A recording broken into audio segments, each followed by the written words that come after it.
I spent a lot of time trying to relax. There were many emotions bubbling in my body. Anger, regret, pain, jealousy, and sadness were just a few. But there was also love. I had loved Anne Marie Santos for most of my life. I have loved her since I knew what love was. In middle school, we were best friends. In high school, we were boyfriend and girlfriend. In college, we were lovers. And when we graduated, we got married. I knew I wanted to marry Anne Marie from the very first time we kissed.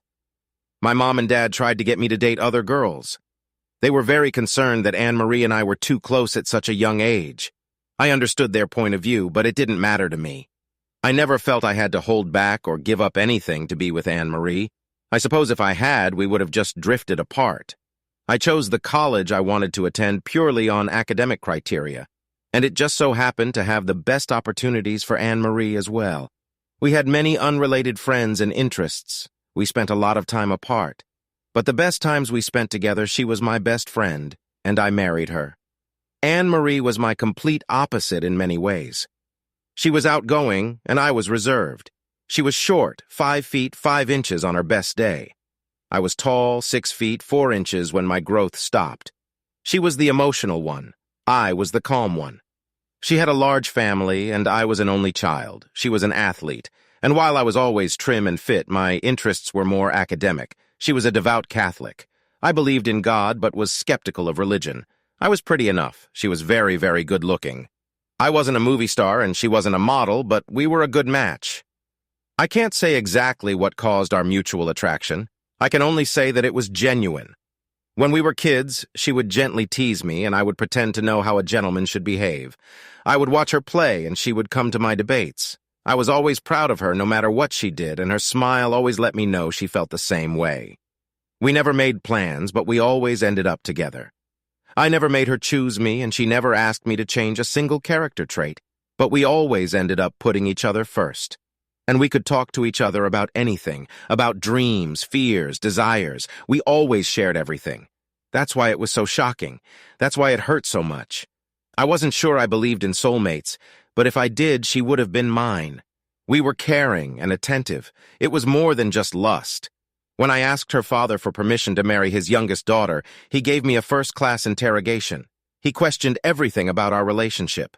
I admit I panicked at first. I was confused about my answers, but then I saw Anne Marie through the window watching our conversation on the porch. At that moment, I realized I had to answer honestly and decisively. If I wanted her hand, I would have to earn it. I explained to him that although she had touched my heart, I had chosen to love her. I had made that choice. I convinced him that I knew what that meant, surely for the better, even for the worse. No matter what, whatever worse, 3 short years later, the worst came and I made my decision. I still loved her and I still wanted her to be happy. Even if I wasn't happy, that's why I sat alone, trying to keep my emotions in check. She knew me well enough to know what my reaction would be. I'm sure she took that into consideration. Even when in a state of emotional frenzy, she always knew how I would react. This case will be different. In the past, my predictability has been a source of strength for her. Now it will set her free, but how I would treat her depended solely on me. She came home late from work. Again, unfortunately, this has become the norm in our house over the past 4 months. It was this and her change in behavior that gave me the first clue. The fact that she no longer smiled when she saw me hurt me far more than finding out the details. To see with your own eyes that the one person you love no longer loves you is devastating. She walked quietly into the dining room. I was immersed in my thoughts, but still noticed her appearance. "Hi, Annie." "Hey, Gavin, are you okay?" "No, not really. Please sit down for a minute so I can explain to you why." I rehearsed my speech and hoped I wouldn't have to deviate too much from the script. I wasn't sure I could make the right decision if I was forced to, and I wanted to do the right thing. I wanted to be brave and honorable in the face of the toughest challenge I'd ever faced to let go of Anne Marie. "Annie, I love you with all my heart. I always have, and I'm sure I always will. I don't want to argue with you. I don't want to yell at you. I don't want to call you names or throw accusations at you. I want us to sit here and decide together what we need to do. Okay?" "Of course, Gavin. What are you talking about?" Her eyes betrayed her attempt to hide her anxiety, however slight. "Annie, more than anything in my life, I want you to be happy. I don't know why. That thought has been uppermost in my mind since the very first time we kissed, and even though it pains me to say it, I know you're not happy with me." Unshed tears stood in her eyes. Strangely, I was comforted by the fact that by dumping me, she was at least a little upset. "I'm really not interested in discussing all the details. I'm afraid that if I know too much, it will hurt me and keep me from moving on. I don't want you to think I'm a coward, but if we could just agree that I know for a fact that you're not happy with me, I'd appreciate it. You know what I'm talking about, don't you, Annie?" She barely audibly whispered back, "Yes, Gavin, I know what you're talking about. Thank you, Annie. The fact that you don't deny it helps me believe I'm making the right choice. Annie, I want a divorce." Miguel Santos possessed an inner strength that I'd always admired. He and his wife Maria raised 4 sons and 4 daughters in a small 3-bedroom house in a not-so-great neighborhood. He was 5 feet 9 inches tall and had a physique born on the streets and hardened by manual labor with matching tattoos and scars. I'm sure he was one of the strongest men I've ever met. That too is impressive, but it was the loyalty and devotion with which he treated his wife and raised his family that earned my respect. So I felt I should explain my decision to him and give him a heads up. We were sitting on his back porch chatting over a few beers when he finally got me to tell my story. "Mijo, are you going to tell me about why you came here?" "Yeah, I'd like to, but it's harder than I thought." I hoped he would stay calm long enough for me to tell the whole story. "Sir, I have loved no one but your daughter since I first saw her. I promised you on this very porch that I would always put her needs before my own. I have come here today to tell you that I believe that is exactly what I am doing, even though I am leaving Anne-Marie." What followed went about as I expected. He was angry with me. Of course, there were a few bilingual phrases. He wanted an explanation. I couldn't give it. "Sir, all I can say is that I love your daughter and that some things will remain a secret between her and me unless she sees fit to discuss them with you. It pains me to sit before you and admit that my marriage to your daughter has failed. But I believe it's for the best. I only ask that you respect that I have come to tell you this in private because I believe you deserve to hear it from me." After a while, he calmed down enough to let me give some details. When I left, he was embarrassed and upset, but let me leave without further ado. Anne-Marie never cried. She was on the verge of tears for a few minutes, but they never came. She didn't argue with me or attack my manhood. I was glad for that, but I silently hoped she would beg me to stop and change my mind. But she never did. I felt calmer knowing that my decision to leave without a fight was the right one. The only time she flinched was when I mentioned my conversation with her father. "I spoke to your father this afternoon. I explained to him what I'm about to explain to you. I just hope that out of respect for our time together, we can part without a lengthy process. I don't want to deal with the possibility of financial ruin along with everything else. I plan to leave as soon as our divorce is finalized. I have prepared the paperwork. There are several options for dividing our limited assets. The most important one is your decision regarding our home. Please review them with whomever you wish and let me know by the end of next week." "Okay, Gavin, I'll review them." I can already hear the moans. Why don't I put a SWAT team on my wife and her lover using my super-secret ninja and spy skills? First of all, I didn't have those skills. The last time I'd been in a fight was my sophomore year of high school when a senior had unsuccessfully tried to befriend Anne-Marie. I was furious when I found her crying in the school parking lot. It was pure luck that I didn't catch up with a guy on school grounds. I would have been expelled for sure. My dad grounded me for a month. I considered myself lucky when his parents decided not to press charges against me. Years later, I learned that I had Miguel Santos to thank for that. He convinced the boy's father that keeping the case quiet was the best choice for all involved. The second factor that influenced my decision was my own mental health. For weeks now, I had been a wreck. I was having trouble sleeping, and I was another mistake away from being fired at work. And most importantly, I had no one to turn to. My mother died of breast cancer during my last year of college just before graduation. My father became addicted to the bottle to cope with his grief and was never the same again. 6 months after she died, he moved to Florida, and I didn't hear from him for almost 4 years. I needed a fresh start, and to get away from my hometown. To do that, I needed money. What little I had belonged to Anne-Marie, so I needed her to agree with my decision to divorce and start over. I was only 25 years old, and I had a plan. If luck turned my way, I could survive with my sanity intact. Revenge was the furthest thing from my mind. 2 weeks after my conversation with Anne-Marie, we were sitting in our attorney's office. Anne-Marie had decided to give up the house and it was for sale. We would split the checking and savings accounts. My meager retirement account would be mine. She would keep our new car and the payments on it. I would keep my 10-year-old truck, and that's it. Signed, sealed, and delivered except for the 90-day waiting period. The next thing I did was the one action I regretted during the divorce. I lied to Anne-Marie. "Where are you going to live, Gavin?" "I've rented a small apartment near the office. I'm going to live there until I decide what to do next." "Good. Then I guess I'll see you when the house is sold at the closing unleashed, right?" "Absolutely. See you soon, Annie." Our attorney had my power of attorney for the closing. My truck was fueled and stocked with my clothes and laptop. My wedding ring lay on the kitchen table of what had once been our home on top of my last message to Anne-Marie. The note read, "Goodbye. I will always love you. Be happy." On my way out of town, I stopped to say goodbye to Miguel Santos. He had meant so much more to me over the years than the average father-in-law. "Mejo, you and Anne-Marie should be together. Anyone can see that. You both don't want to talk about what happened. Can there be forgiveness? Do you remember your vows to God and your family? This is too much and too fast. Yes, too fast. Sir, I have found it in my heart to forgive. I love your daughter and want only the best for her.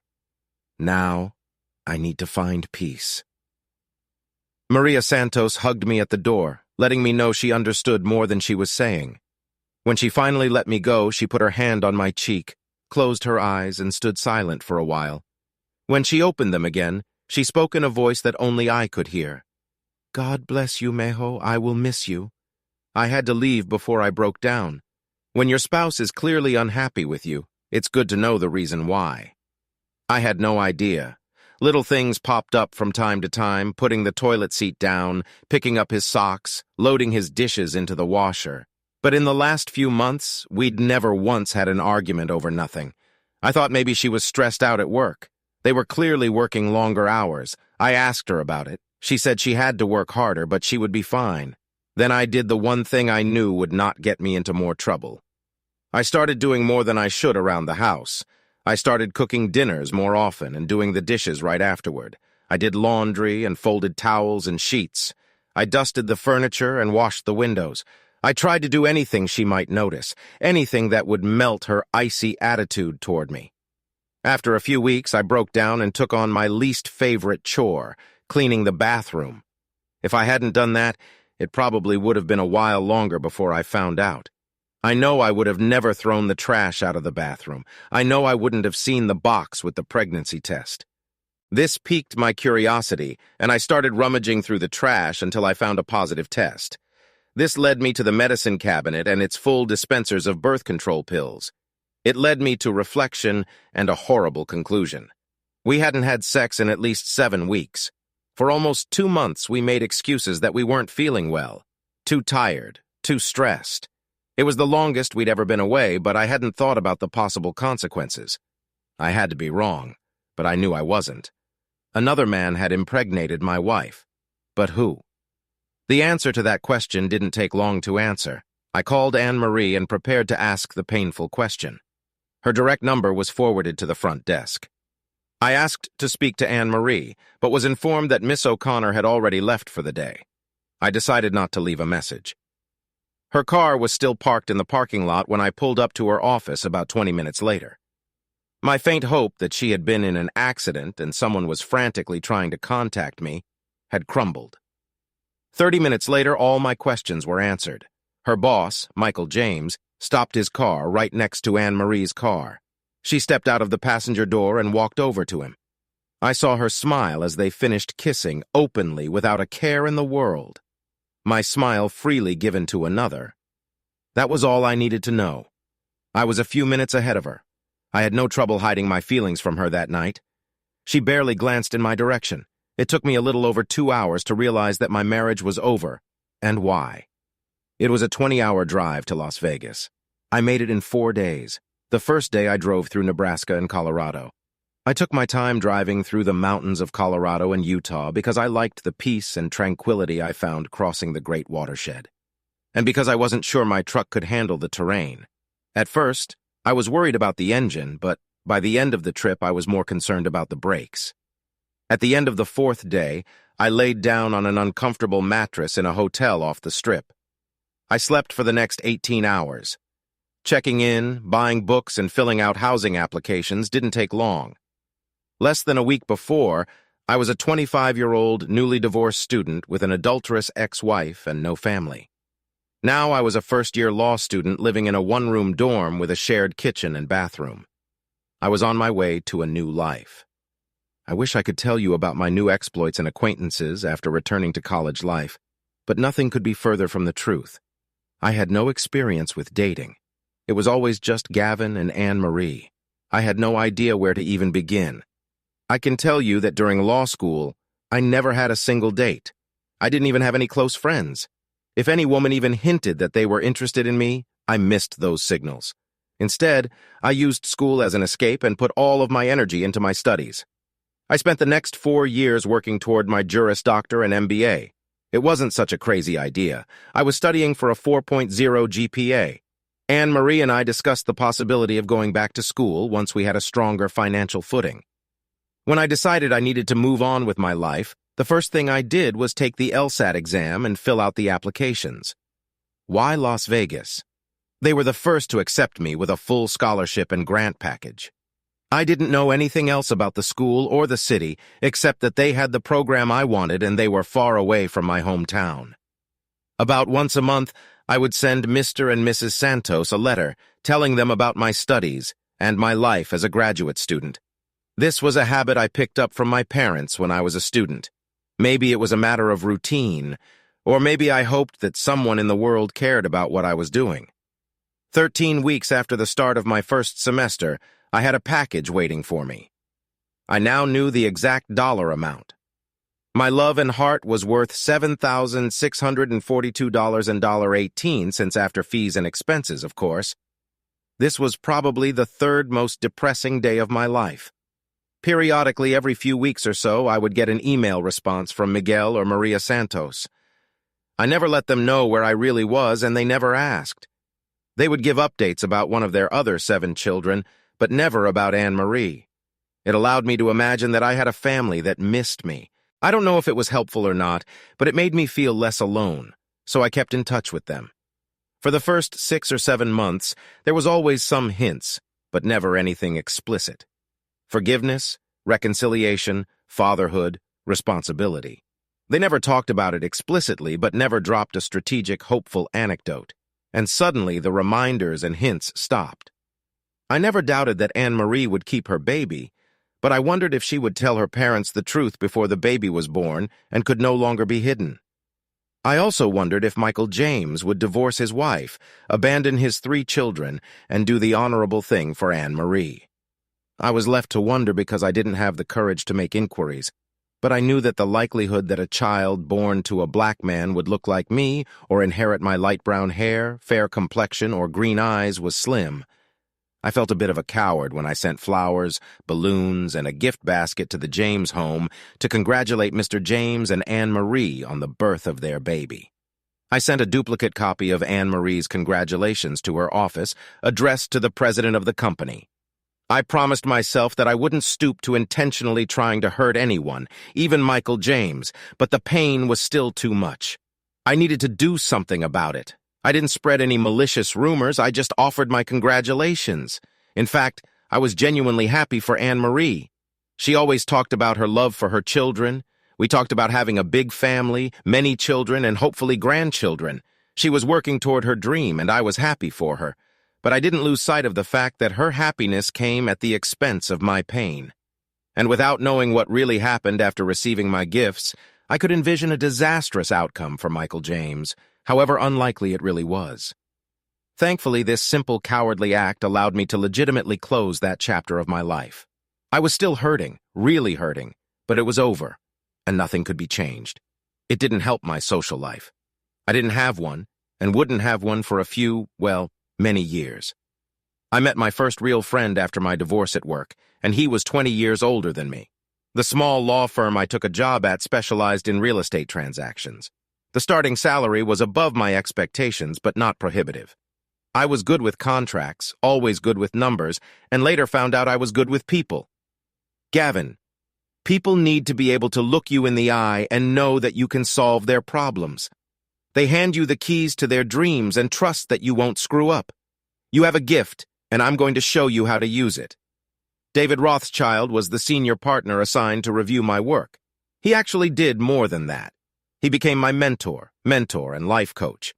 Rothschild was a living legend in the legal community. He negotiated multi-million-dollar real estate deals and was a top-notch negotiator. He was loved and, more importantly, respected by state and local politicians, the business community, and the gaming industry. Everything he was involved with ended in success. He simply never allowed himself to fail. Fortunately for me, he decided that I would be his next project. I will never forget his first evaluation of my work, just 90 days after starting my legal career. Gavin, as an attorney, you are dedicated, diligent, and meticulous. You are creative and very knowledgeable about the law. You do excellent work. I allowed myself a brief smile at the compliment. Thank you, Mr. Rothschild. As a human being, you're completely inept at your job. Are you 30 or 90? What the hell is going on with you? Don't bother telling me now we're going for a walk. That's how I found myself sitting across from David Rothschild, real estate mastermind, king of Las Vegas, for what became our weekly review of the Gavin Project. By the end of our first session, I realized why he was so good at what he does. He asked me a few questions and then let me do the talking. Every now and then he would ask clarifying questions, tell some story or anecdote, and then listen to me again. I told him everything. I told him about my life since childhood, about my parents, about law school, and most importantly, about Anne-Marie. I told him things I had never told anyone else, and I felt completely safe doing so. He ended our conversation the way only he could. Well, we have a lot to work on. Fortunately, we have a lot to work on. Now let's get back to the office. I'm not paying you to mess around all day. I had no idea of his motives because we had never discussed them. At first, I didn't really understand what he was trying to accomplish, but after 3 years, the results became obvious. He was often so elusive that I didn't even realize what he was doing until it was done. He would plant a seed and I would find a flower. He would comment on a picture, an article, a movie, a TV show, or a book. Something would click in my brain and I would add to my closet. Go to the gym, learn to cook, make better investments, buy my own real estate. Without his help, I would have lived a very nice middle-class life. But with his help, I became a confident, successful, young, and promising business tycoon. I made the right choices, met the right people, and got involved in the right deals. I always didn't know how to thank him, but he didn't want any credit. Even though his dad showed him how to hold a putter, Tiger is the one who makes shots and wins tournaments, Gavin. The only gratitude I need or will ever need will come from watching you succeed. I worked for Rothschild for almost 5 years when he stopped pushing me to succeed in business and started working on my personal life, and more importantly, my soul. He gave away the first bombshell one day, casually stopping by my office and sitting down in one of the guest chairs. Gavin, what are you getting your parents for their anniversary? I was puzzled by this question. He had to remember that my mother had died years ago. I was sure he knew that my father had died of liver failure the previous year. He was the one who had approved my taking time off to go to Florida for the funeral. When I looked at him, he took great pleasure in my confusion. Oh, come on, Gavin. Next month, Miguel and Maria Santos will have been married for 50 years. Surely you must have already thought of a suitable gift. Only a jackass wouldn't mark an event of this magnitude. Damn ungrateful children. With those words, he triumphantly withdrew. He was right. The Santos were my de facto parents. I sent them messages at least once a month. In my second year of law school, I started calling them on their birthdays. I even occasionally sent them gifts or cards on holidays, including flowers for Mother's Day. After about a year, I stopped hiding my whereabouts and could always count on a nice birthday card and a package from Mary for Christmas. 50 years of marriage is a lifetime achievement and deserves the best. That's exactly what I gave them. First-class airfare, a stay at a five-star spa and hotel, a limo, a table at the finest restaurants in Las Vegas, and VIP tickets to the hottest shows on the Strip. All expenses paid. I sent it to them at night with congratulations. In honor of a shining example of true fidelity, happy anniversary, the contents will be used at your discretion. Love, Gavin. I had no expectations of my gift and was surprised when I received a phone call at noon the next day. Gavin O'Connor. Oh, mijo, what a wonderful surprise. But this is too much. Mrs. Santos, it's very nice to hear you say that, but you and your husband deserve this gift, and I was honored to give it to you. Oh, Gavin, you've always been a wonderful boy. One moment, Miguel wants to talk. Gavin? Yes, sir. Gavin, this is too much. I can't put you in a difficult position. I can't even imagine the cost. It's too much. He went on and on. I didn't understand how he managed not to catch his breath. Senor Santos? Miguel? Papa? Yes, Gavin. My gift does not even repay you for all the kindness you have shown me over the years. It gives me great joy to be able to give it to you. Please accept it in the spirit in which it was intended.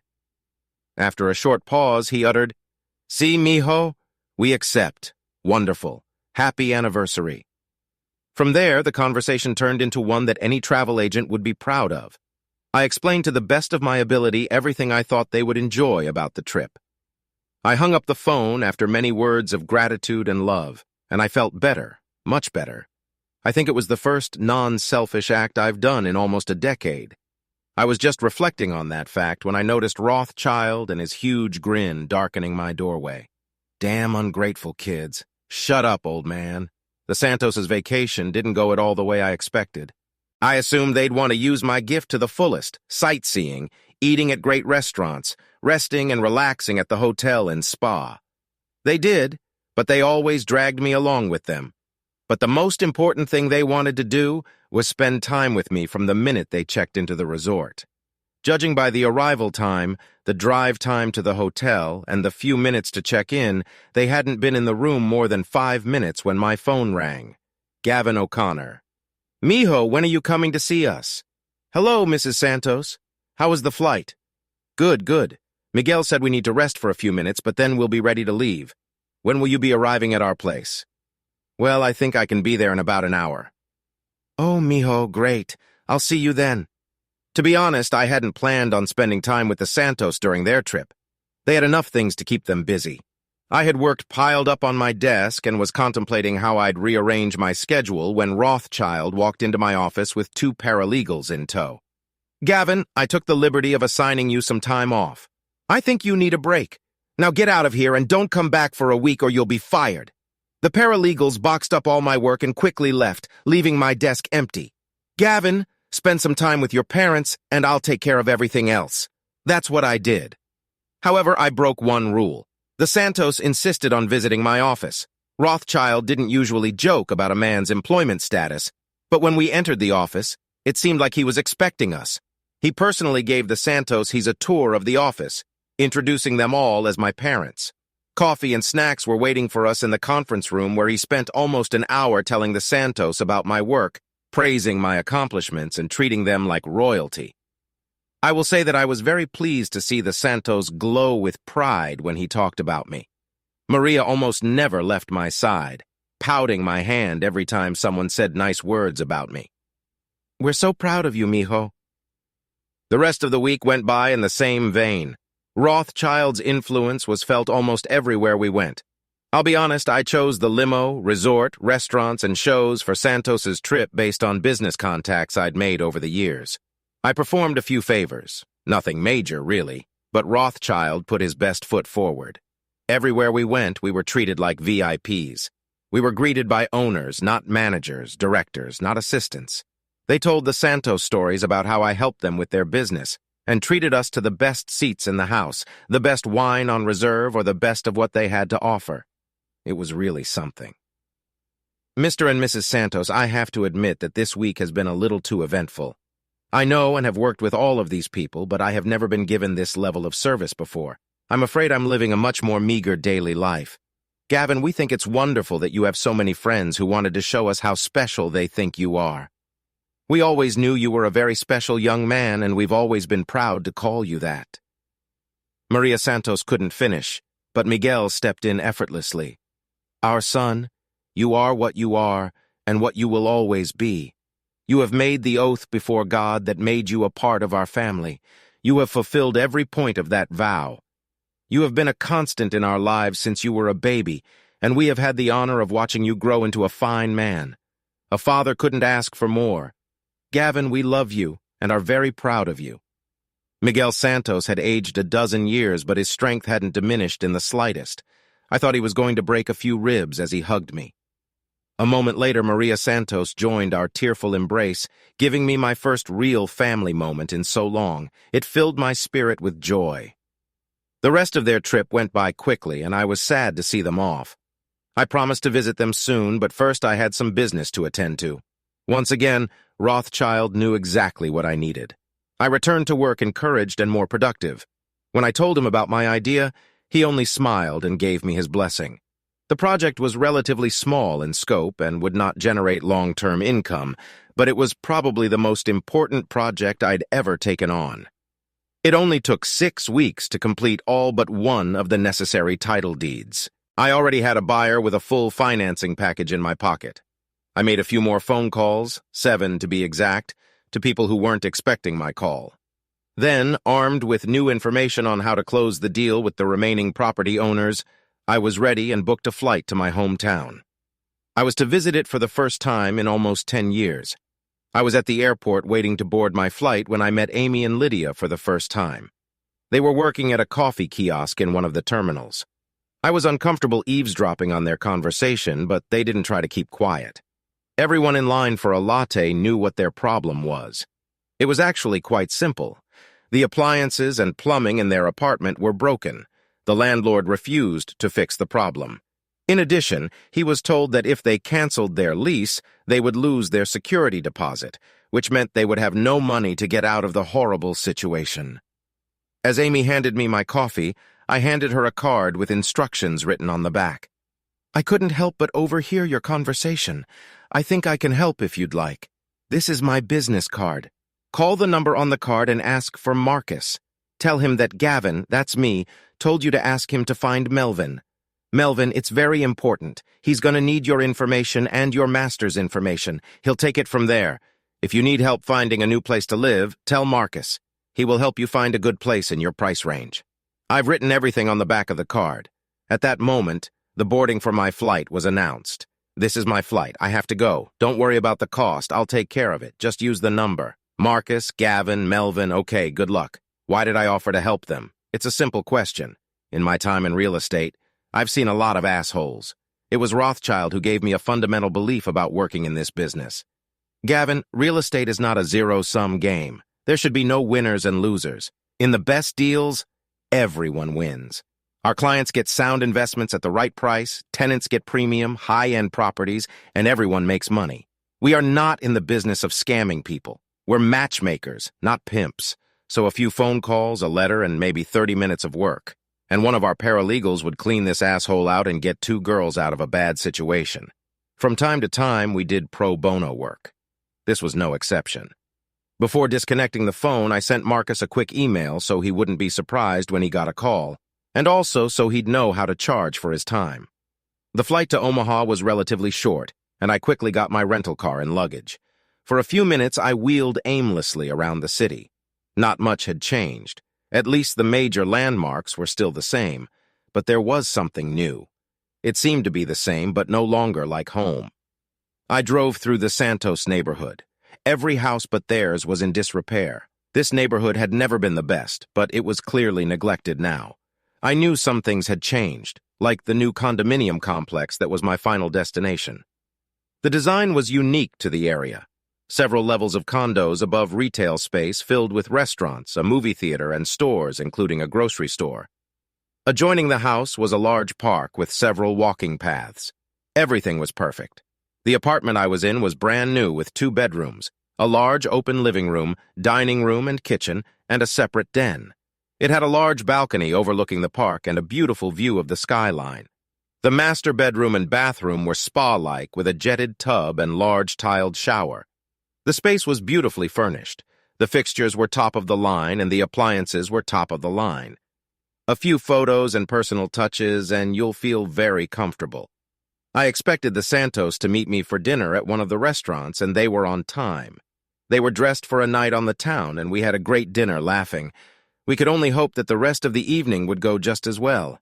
Miguel and Maria Santos were each 67 years old and had been married for 50 years.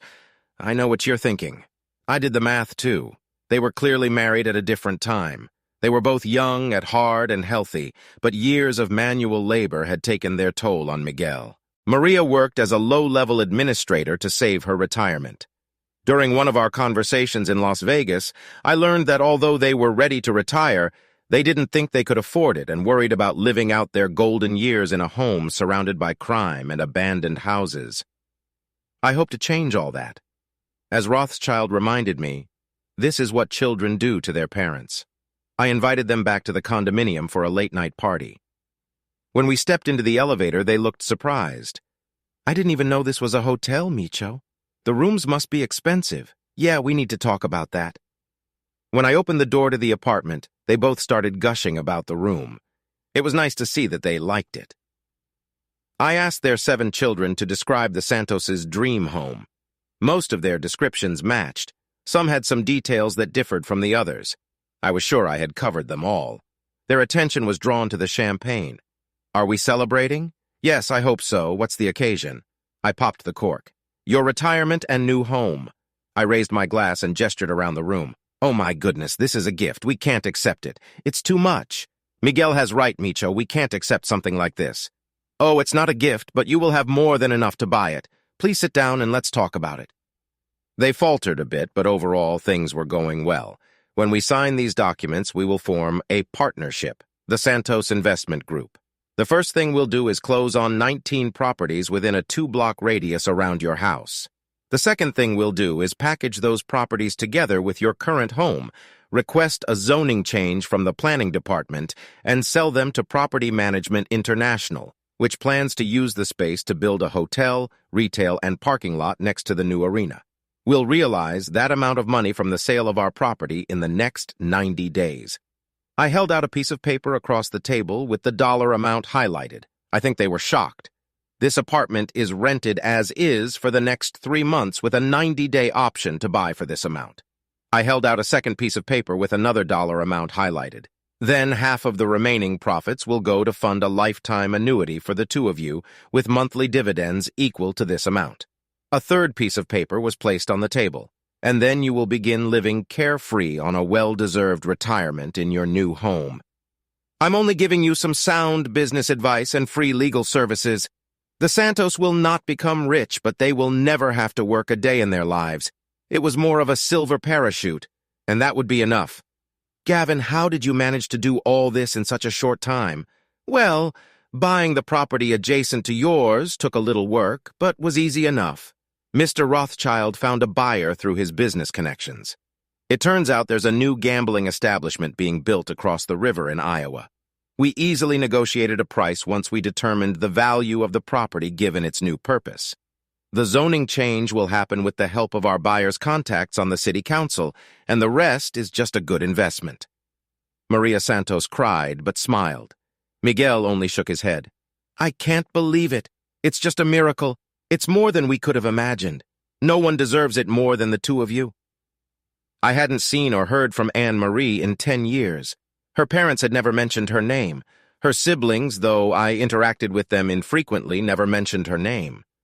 I had never thought of her. And yet, when I saw her for the first time, I felt as if someone had shaken me awake from sleep.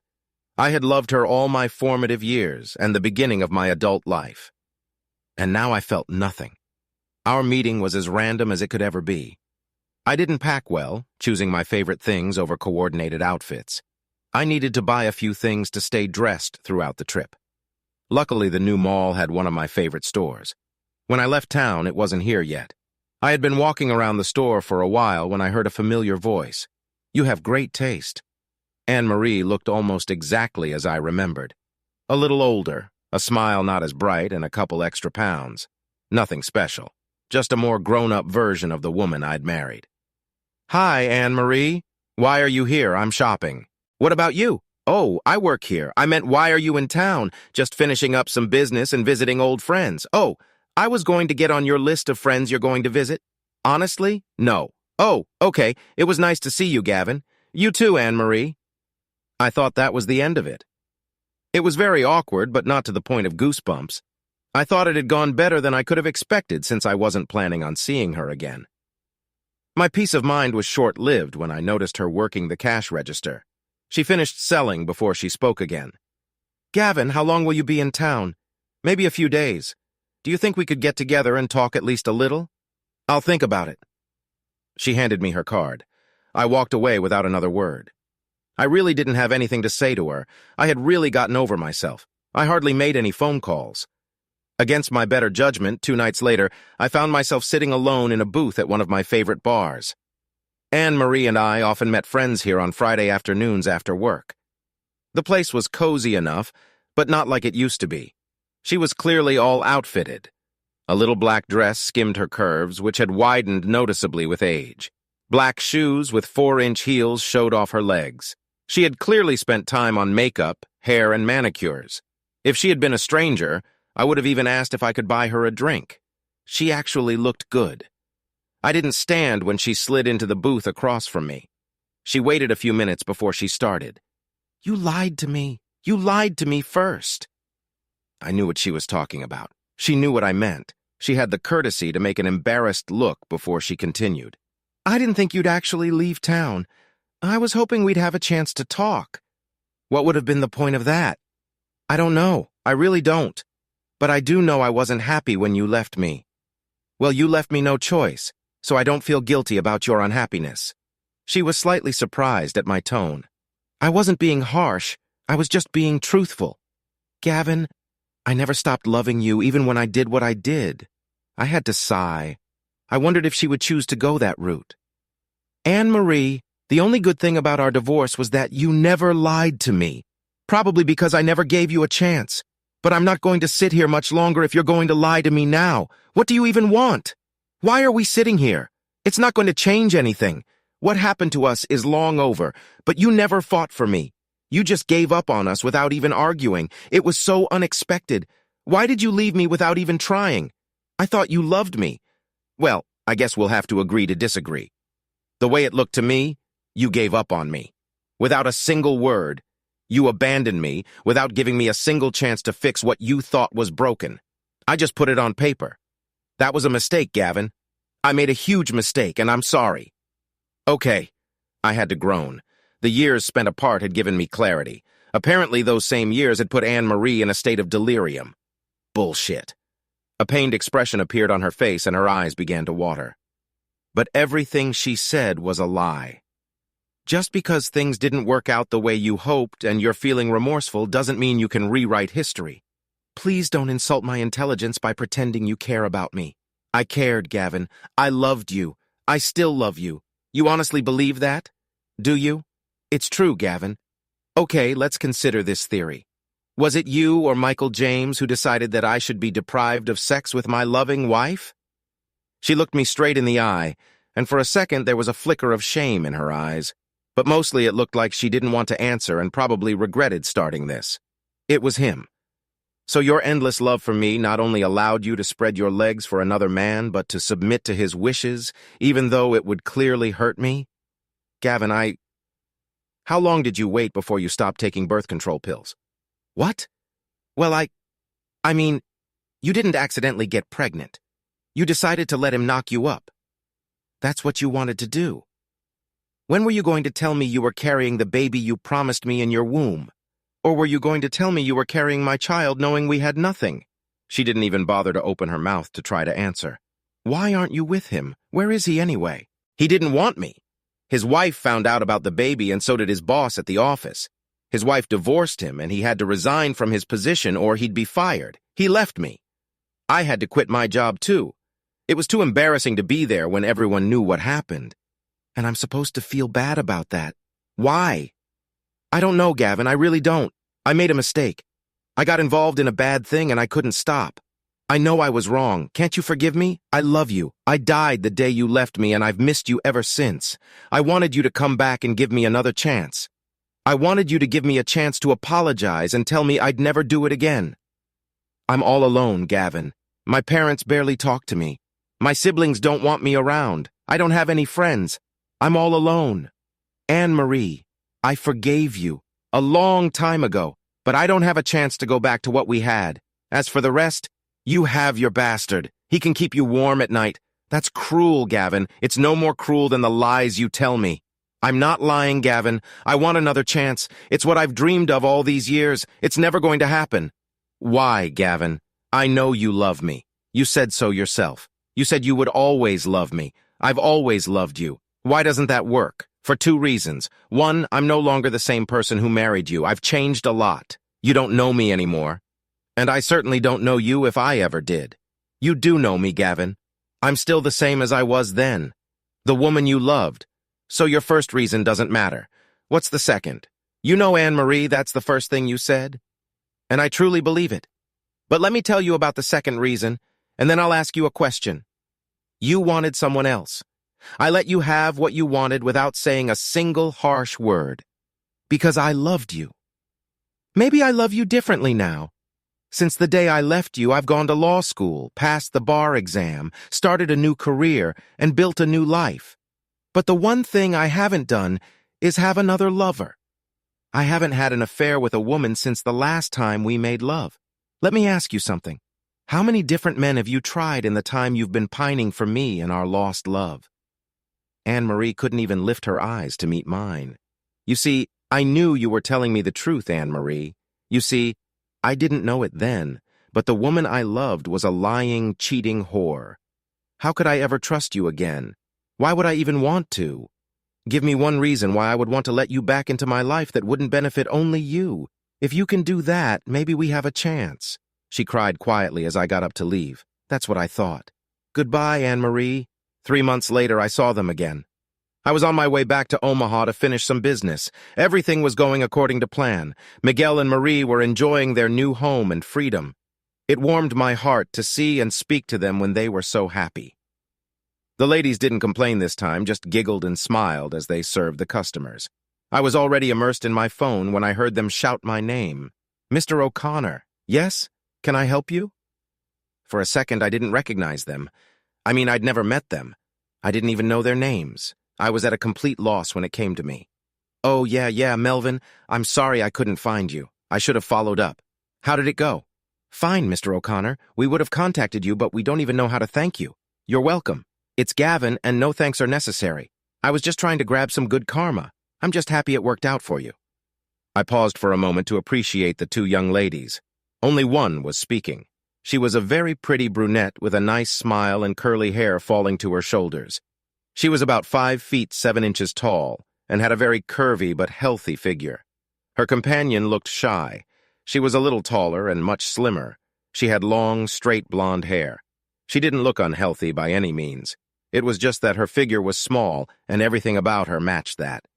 I would have thought she was afraid of me if she didn't have a small smile on her face. The boarding for my plane was announced again. Well, ladies, this is my plane again. It was nice to see you again. Sorry, I don't know your names. I'm Amy, and this is Lydia. We're cousins. Well, Amy and Lydia, it was nice to see you again. I stood in line and was about to give my ticket to the agent when Amy ran up to me. She handed me a napkin from their coffee shop with a phone number on it. We really need to thank you properly. Will you call me when you get back? Since I was next in line to board, I just opened my mouth. Knowing myself, I probably would have gracefully declined if I had been given time to think. Sure, no problem. On the big holidays, there was always a family gathering. Easter, Thanksgiving, Christmas, 4th of July, and Cinco de Mayo were all occasions to gather and celebrate. Asking everyone to get together in September was a little weird, but that's exactly what I did. I was surprised that everyone fit in the Santos's new apartment. There was clearly not enough room to sleep, but as a gathering place, it was quite comfortable. Everyone spread out and stared at me. This was going to be one of the hardest things I'd ever done. Maybe they wouldn't consider it my place. I had no idea. But it felt like the right thing to do. And as Rothschild always said, I was going with my gut. I wanted everyone here, so I only had to say it once. And I wanted you all to hear it at the same time. First, I want to say that being treated as a full member of this family has been one of my greatest joys. Miguel and Maria, your love and support gave me the strength to deal with some very unfavorable circumstances. I will always be grateful to you for that. But I also remember how Anne-Marie was a part of this family. She was also able to share the joy of successes and the pain of failures with this family. She cheated on me, and because of that, I had to make some hard choices. But she didn't cheat on any of you. Just a few months ago, I talked to her for the first and only time in 10 years. It was one of the most painful conversations of my life. I had some harsh words for her and her attitude towards me. But while I was always angry at her for her behavior, it was what she told me about all of you that made me feel ashamed. So I say this with all due respect to each and every one of you. Mr. and Mrs. Santos, please forgive my language and my hasty departure, but this is what I have to say and do. You all need to stop being a bunch of little assholes and stop ostracizing your daughter and sister, and her daughter. And until she gets back to this family where she was always supposed to be, I want nothing to do with you. Mr. and Mrs. Santos, I will not contact you, and you should not contact me until this horse shit is over. The shocked expressions on their faces didn't give me much pleasure, but with those words I walked away from my foster family with no hope of seeing them again. Life over the next year was quite hectic on both a professional and personal level. In the office, we worked at a pace that could have killed us if we continued to work too long. After almost 8 weeks of 14-hour workdays and back-to-back deals, Rothschild was fed up. One evening in the conference room, she let us all know this. That's it. I'm done. I can barely stand the sight of each and every one of you. We're close from now on. Everyone get out of here and don't come back for a week. I'll pay you for your time if I don't have to look at you. He then walked out of the building. I spent the first day of mandatory exile cleaning my apartment. I had forgotten that I had furniture that was buried under piles of papers, clothes, and takeout containers. I separated the laundry into dry cleaning and washing, emptying my pockets as I went. That's when I found the napkin with the number on it. On the morning of my third day of my exile, with a clean apartment and an updated closet, the napkin adorned my dining room table like a centerpiece. I decided to make a phone call. I sounded like an idiot. Hello? Yes, can I speak to Amy, please? This is her. Oh, hi, Amy, this is Gavin. Oh, Connor, I was the one at the airport, so you gave me your number at the airport. Oh, shoot, I mean, you might remember me from the airport. You gave me your number a few weeks ago and asked me to call you. I was sure the red blush on my face was clear as a bell on the other end of the phone line. Hi, Gavin. Of course I remember you. How could I forget? Well, I'm sure this is too short notice and you both probably have plans, but I was hoping you and Lydia could join me for dinner. Well, I guess I was hoping I could cook you both dinner at my apartment and you could tell me how things went with your apartment. Well, tonight, I guess. We got kicked out of the office for a week and I got bored. And while I'm sure there should have been periods in some of the sentences, I was hoping you could have dinner tonight, with me in my apartment. She giggled. I groveled. Gavin, we'd love to have dinner at your apartment and this evening works for us. Fantastic. Great. That's good. Gavin, yes. Can you give me your address? Oh yeah, sure. My humiliation was total. I couldn't even take a couple people out to dinner. I was much happier talking to Amy and Lydia face to face, even though Lydia was still quiet. She made eye contact and smiled, and that was more than enough for me. It's a great apartment, Gavin. You must love throwing parties here. My apartment was pretty impressive, not that I had much to do with it. It was the centerpiece of the unfinished lot. Rothschild and I were involved in restructuring the developer's financing. It just so happened that a 3-bedroom penthouse was on the market at below market value, and I jumped at the opportunity. I had a fantastic view of the Strip and a prime bachelor pad that was hardly ever used for its intended purpose. I liked the place so much that I decided to spend a little more, but I didn't want to mention that I also owned the building. Actually, unless you count my boss, you're the first visitors I've had here. Really? What about your girlfriend? Oh, I don't have a girlfriend. I haven't even been on a date since I got divorced, which was 10 years ago. Amy and Lydia sat on bar stools at the kitchen island and drank wine. Amy asked me question after question. It was really nice to talk to someone other than my boss and co-workers. I cooked pasta, worked on the sauce, and chatted nonstop. I didn't even notice that I was answering all of her questions. I guess I was just comfortable with them. I couldn't explain it. But then the conversation stopped. When I turned around, They were both staring at me with their mouths open. What did I say something that upset you? I'm sorry. What did I say? You haven't been on a date in 10 years, Gavin? Well, no, I haven't. I've been studying and working, and it just hasn't occurred to me. Is that weird? Yes. Even Lydia nodded her head. Well, I guess I never really thought about it. I guess it's kind of weird. Jesus, Gavin, I just can't believe it. Well, it's true. Dinner's ready. It's time for us to move to the table. Dinner was a lot of fun. There was a lot of laughter and smiles. I learned all about Amy and Lydia. Amy was in her final year of university studying hospitality management, and Lydia was studying English with a major in creative writing. I asked Lydia if I could read some of her work. Amy replied that she probably would. They exchanged glances that I couldn't read. They were both 22 years old and had been living together since they were 18 when Lydia's parents were killed in a car accident. Continuing to live together through college seemed ideal. Amy said that Lydia liked me and that she would eventually talk to me once she got to know me better. I left it at that. However, all night long the room felt strangely electric. Perhaps it was the wine or my complete lack of social skills, but I felt like they were both flirting with me. A couple times I secretly chided myself for even thinking that way about the two young women who were my guests, but not too hard. Frankly, I enjoyed the attention, even if it was just a fantasy made up in my head. At the end of the evening, I received a brief hug and a kiss on the cheek from both girls. They left, and Amy said we should meet again soon. I jokingly told them I was free for the rest of the week and to let them come over whenever they wanted. I was genuinely surprised when they showed up the next day before lunch with a picnic basket full of food. We ate lunch on the balcony and enjoyed the day until the temperature became unbearable to be outside. Then they both left for work. They seemed to really take my invitation to heart. The next evening, after class was over, they returned with pizza, popcorn, and a movie. They shared the couch, and I settled into my favorite club chair. The next day, Amy was a little nervous about asking permission to use the pool. She wondered if the building management had a policy for guests to use the pool. I smiled and said I would take care of it. When they arrived the next day, I had a surprise for them. I had keys to the pool and gym for both of them, as well as a locker in the women's living room.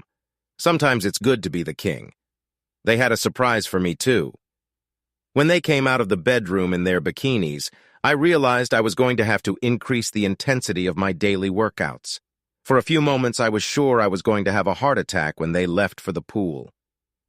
After my week of exile was over, we kind of got into a routine. I would leave for work and come home. 3 or 4 days a week, the girls would stop by my house for dinner, a movie, or just a chat. On Saturday or Sunday, we usually found some activity for the three of us to do. The girls also stopped by the gym almost daily, even though I was usually at work. Rothschild was over the moon when he had some new material to tease me with.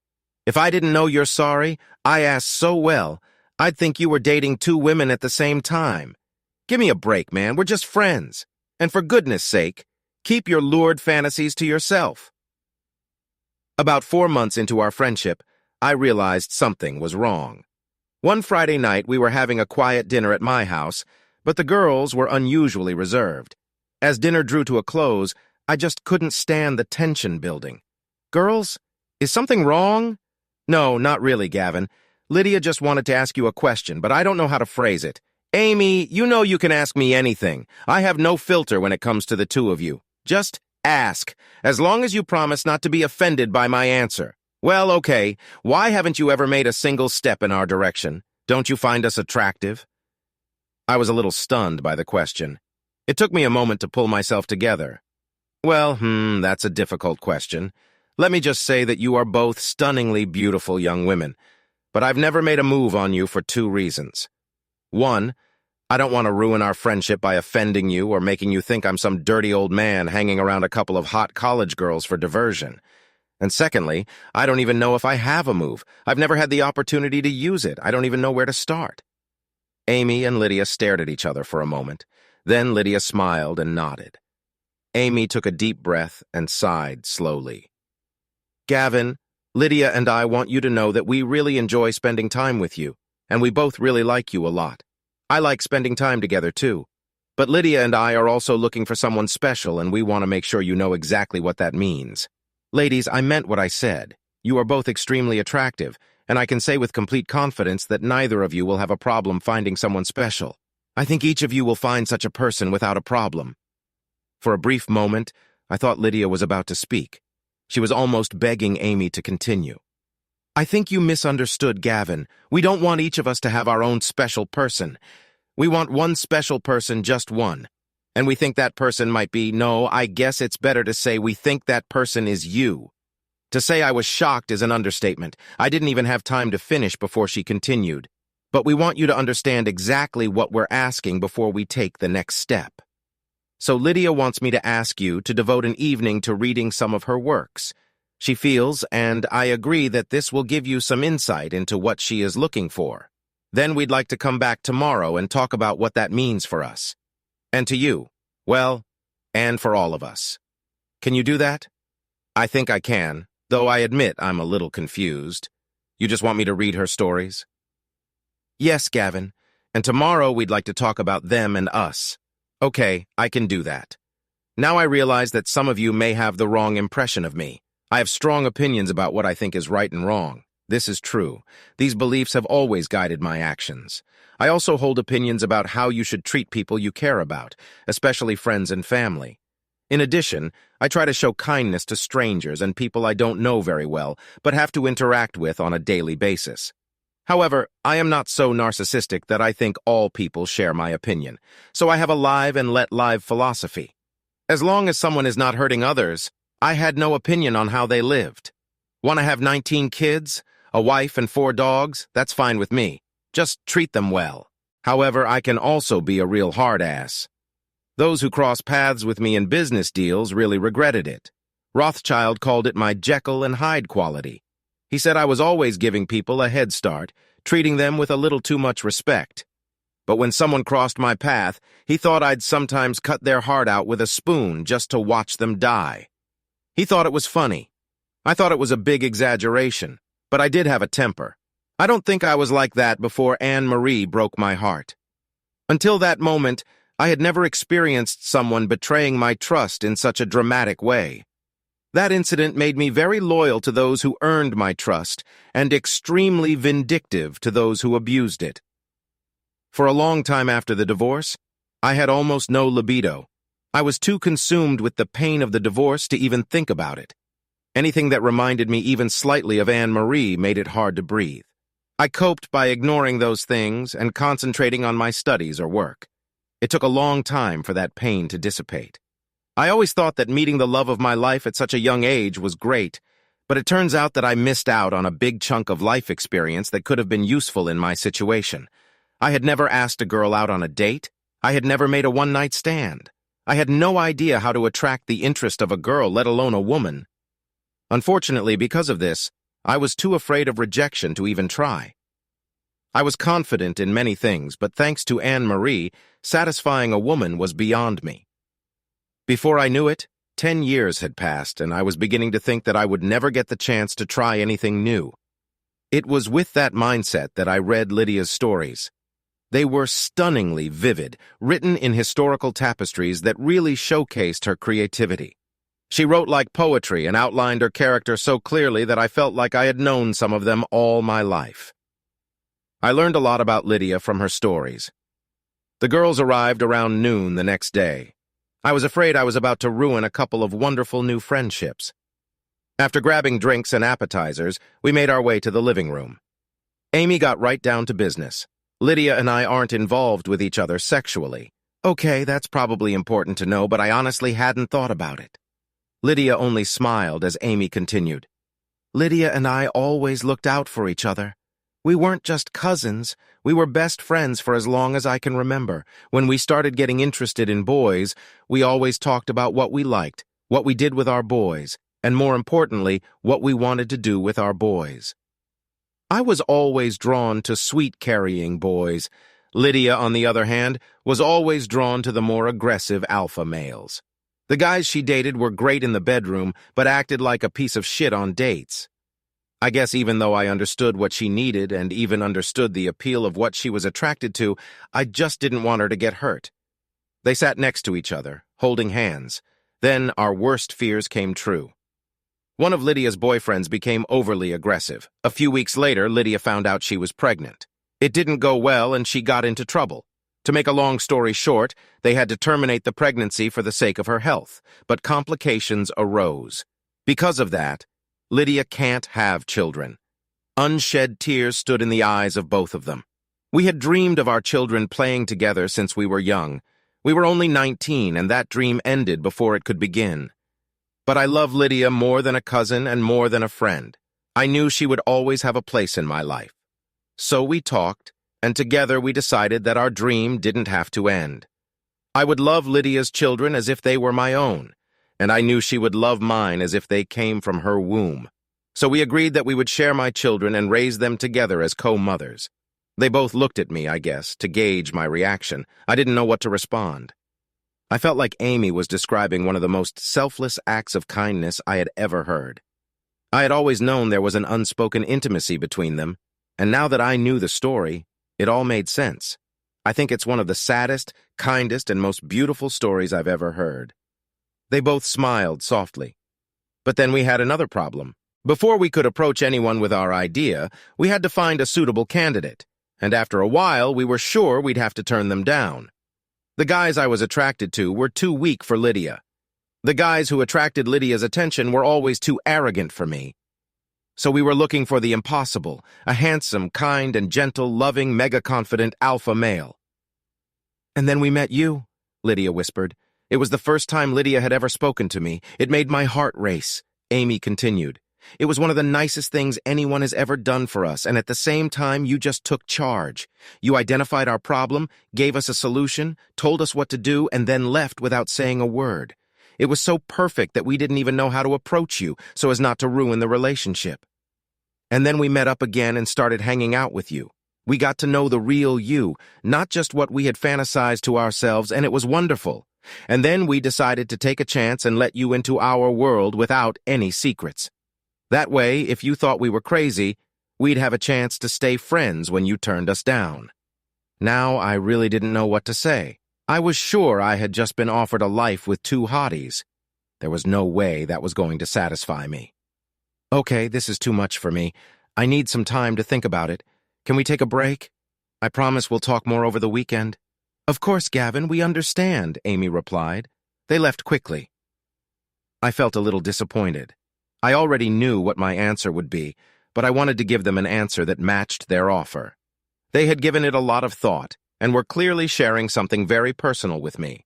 I wanted my answer to match that. I quickly ran a few errands to get ready for the evening and got back to the apartment around 3 o'clock. I pulled out my cell phone and home phone and sat down at the kitchen table. I prepared a text message for Lydia and then called Amy. "Hello? Hi, Amy, it's Gavin." I hit the send message button. "Hi, Gavin. Amy, I was wondering if you wanted to go out with me tonight. Maybe have dinner and a drink or two." Lydia's cell phone rang in the background. A few seconds later, I heard her sigh and surprise. "Gavin, I'd love to have dinner with you tonight." "Great, I'll pick you up at 7 o'clock if that's okay." "Sounds great." "Great, I'll see you soon." I hung up and waited for Lydia's response. Her invitation was much riskier, but I hoped my hunch would hit the mark. My message read, "Be at my place at 6:15. Don't be late. You will be staying the night." I replied honestly. "Perfect." I brought the flowers to the door of Amy's apartment. When she opened the door, I was speechless. I know every girl has a little black dress, maybe even a few, and Marie always wore it on special occasions. I can tell you that I've never seen a dress as perfect as the one Amy was wearing. I handed her the flowers, a small bouquet of white lilies. "Wow, you look amazing." "Thank you, Gavin, for the flowers and the compliment." My evening with Amy could be described as romantic. We shared a bottle of wine and sushi at one of her favorite restaurants. Then we drove to one of my favorite nightclubs for drinks. The tall, round booths provided the perfect privacy for conversation. And so we talked. We talked about our dreams and future plans. We talked about what we thought about kids and family. We talked about partners and commitments. We bonded. I could feel it. By the end of the evening, her eyes were glowing. In the early evening, we strolled through a local park holding hands. For a few minutes, we just walked and enjoyed each other. As we stood at the door of her apartment, I couldn't help it show the worry on my face. "What's bothering you, Gavin?" "Why me, Amy? I'm over 10 years older than you. I'm divorced. All the male eyes and most of the female ones we walked past this evening were practically fixed on you. You can get anyone you want. Gavin, at some point, very soon, I'm sure you'll figure it out. But tonight, can you live with me just telling you that you're the one? I know that. There is no other. Yes, I can live with that.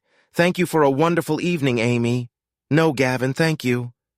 I wasn't a big believer in organized religion, but I always appreciated the pageantry and community of large holiday church services. I had to convert to Catholicism to get married at Anne Marie's church, and I had been a faithful parishioner during our marriage, so it felt strange to be sitting in my former church on Easter Sunday. I was a little confused about the start time of Mass, and had already been sitting alone in the back of the church for about 15 minutes when she sat down next to me. This seems an appropriate place for confession. Forgive me, Gavin, for I have sinned. Anne-Marie, I forgave you a long time ago, you know that. Oh, I suppose I know that, Gavin, but you forgave me when I did not deserve it, and at a time when I was unrepentant for what I had done. But now, Gavin, I finally realized the pain I've caused you. If I could, I would give anything not to betray you. Honestly, I always thought you deserved someone better than me. I'm so sorry I couldn't be the woman you deserved, and I want to thank you for giving me my family back. My dad told me that you're the reason they came to me. You always were and still are such a good man, Gavin.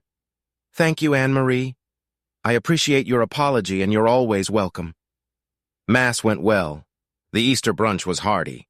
But as the day wore on, I realized that when Anne-Marie and her daughter returned to their seats, there was no room for me in the Santos family. It was time to move on. There were a few tearful goodbyes when it was time for me to leave. I think we all knew what my goodbyes really meant.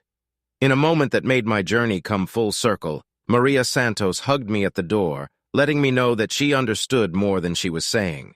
When she finally let me go, she put her hand on my cheek, closed her eyes, and stood silent for a moment. When she opened them again, she spoke in a voice that only I could hear. God bless you, Micho. I will miss you. My personal life wasn't normal. For months, Amy, Lydia, and I had been following a strange pattern. We spent a huge amount of time together as a platonic trinity.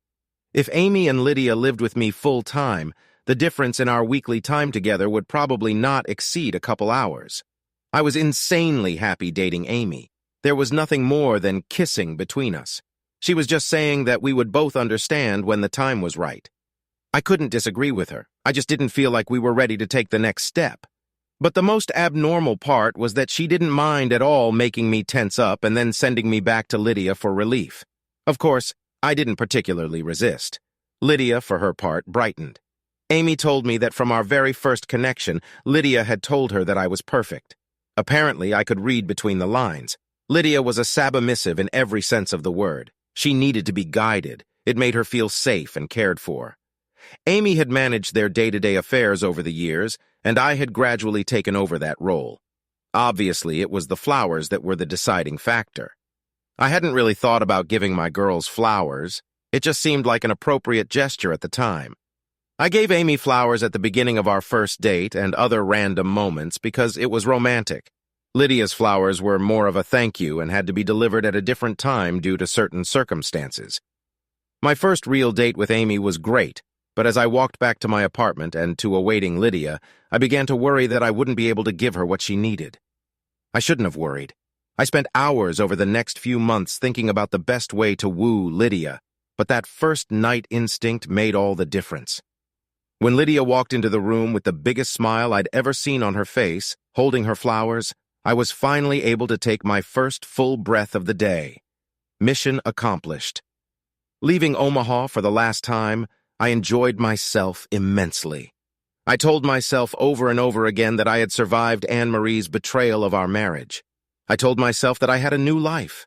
I had a fresh start in a new career. I had money, and I convinced myself that it was enough. But that's what was missing, real completion and a real sense of peace. I knew what I needed now, happiness. On the way home, I made one stop, went into one store, and made 2 purchases. It didn't take much time. Having money has its advantages. My girls were happy to see me, and as has become customary, we all sat down to dinner. Our conversation was light and fun. We were doing well. We had a pretty good life. I hope to make it even better. Amy and Lydia cleared the table and went into the kitchen to clean up and load the dishwasher.